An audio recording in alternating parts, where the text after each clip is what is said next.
Montag and myself pored over the evidence. We examined the forensics evidence and reviewed witness testimony, as well as read the police report statements listed on the docket.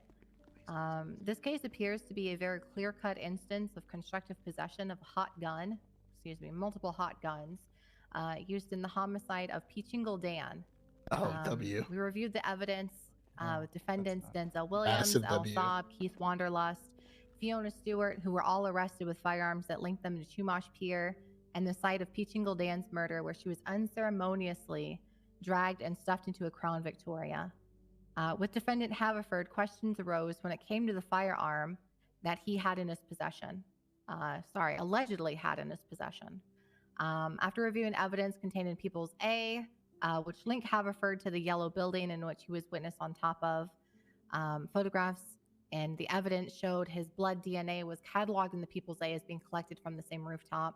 And this is the same rooftop, excuse me, where a Desert Eagle was located at the base of the ladder.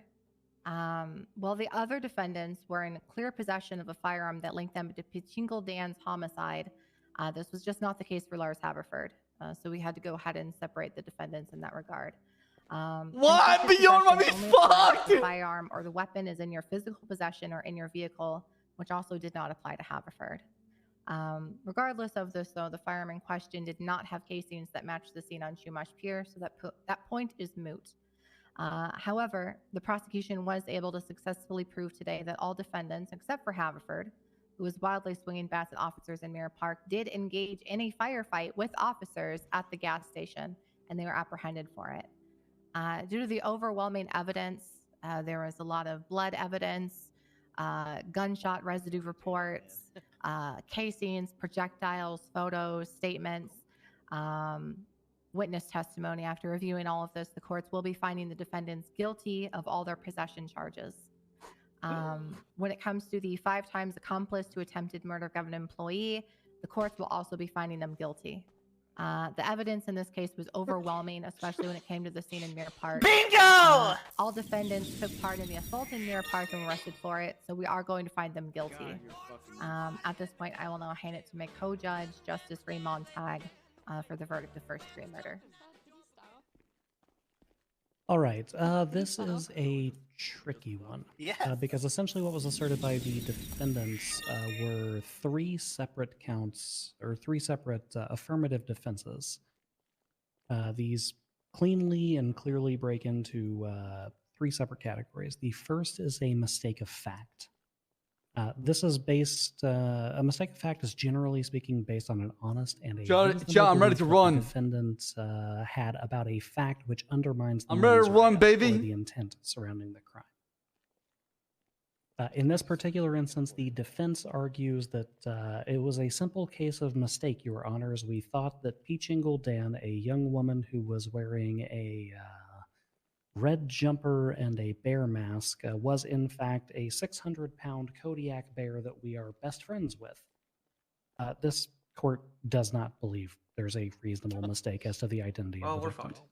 The defendant's counsel has asserted to this court that the defendants were in fact friends with Boris the bear, a several 100-pound bear walking on all 4 legs, versus Peachingle Dan, a female described... So we're just going to act like Peachingle isn't 500 pounds?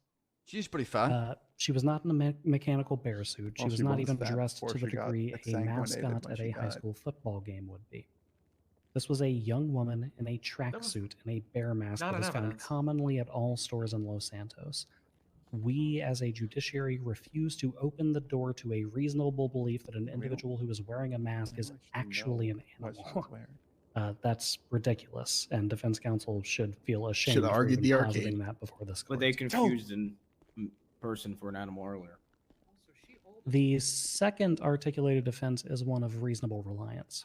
This positions that the defendants are exempt from criminal charging because they reasonably relied on an articulation or an interpretation of the law by an authority which is later determined to be erroneous. This court's not going to find they didn't prove that part to be complete, as this court does not recognize the authority of any sheriff, chief of police, deputy commissioner, or commissioner of any police department to be themselves an authority which may articulate an understanding of the law which may be relied upon by the average citizens. This judiciary, its legislation, publicly available outside of the courthouse, and even its lawyers exist for the very purpose of interpretation of the law. Simply because one sheriff insists that they may authorize the death of an individual or an animal does not make that a reasonable articulation upon which a citizen may rely. What? They're the law! Further, a twat in and of itself is not such an articulation upon which any reasonable citizen would rely. Regardless of allegations of forgery of that twat, there was no official press briefing, there were no official news articles, there was not even a direct conversation, which was stated by the defense to have occurred in this case. So we're going to throw that defense to the wind as well. All right, this is bad. And that brings us to the final defense, entrapment.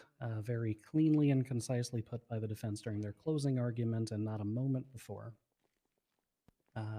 As articulated previously by, I believe it was actually myself in the Gunther Clean case, entrapment requires two prongs. The first, to put it generally, is that the government induces the crime.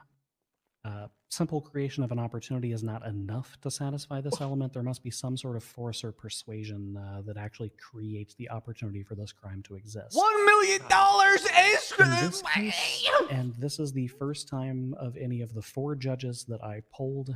In this case, that element is satisfied. In this case, suck it, Sheriff PD! Kyle another Pratt announced a prong. bounty of $1 million. Oh, thank you, judges! This court finds that it is sufficient for an act that this is a sufficient action by a member of law enforcement to create more than a simple opportunity, but instead to persuade or even maybe coerce some individuals into committing offenses that they may otherwise not commit. $1 million for some people is, simply speaking, Hey, we walk. We're walking, y'all. Next, we have to look at the second element, a lack of likelihood or predisposition of the defendants to commit the crime of which they are alleged without persuasion. Now, the defense rolled a risky die on this one because this opened each and every one of you up to me looking at your criminal records and seeing what you may or may not be predisposed to do. That factor was kinder to some of you than others. We don't think that these defendants are idiots. Gulp. I'm an gonna be idiot. completely I'm transparent definitely an with you. idiot. I believe that it was your attempt to pull a fast one on members of law enforcement to pass Peach Ingle Dan off as Boris the Bear to net a quick $1 million. You were friends with Boris, you knew what he looked like, and it was pretty obvious by the hidden dip of throwing the body in the CVPI that there wasn't a lot of intention of having conversations about what transpired. He just shaved his hair. However, the simple fact is that if not for the announcement of the bounty that was posted by Kyle Pred, the defendants would not have committed this particular and heinous offense. Right. Put very simply, if not for a $1 million don't know. bounty on a bear, even looking at these defendants in the light of day that they stand in now, even knowing that they were probably trying to pass a fast one over on law enforcement officers, they would not have been hunting down individuals wearing bear masks. That onus falls on Kyle Pred. Oh, that's right, baby. That's right. Yes. So the defense of entrapment is satisfied. Oh! However, that brings us to a question we have not had to answer before, and that is what happens whenever a law enforcement officer entraps individuals into committing murder. This court is not satisfied that entrapment, especially when that entrapment bleeds into a secondary offense to which the intent must be transferred, is a full and complete shield for the defendants. As stated, we're not convinced that a mistake of fact happened under these circumstances. These defendants knew very well what their actions were and what the results may be. Accordingly, we find the affirmative defense of entrapment as having been proven and are genuinely surprised that there is not a 7th defendant sitting in this courtroom. We mitigate the charges that have been levied against them to 2nd-degree murder and sentence the defendants to the statutory sentencing contained within our guidelines. W. I told him. Guilt admitted. You admitted to Wait,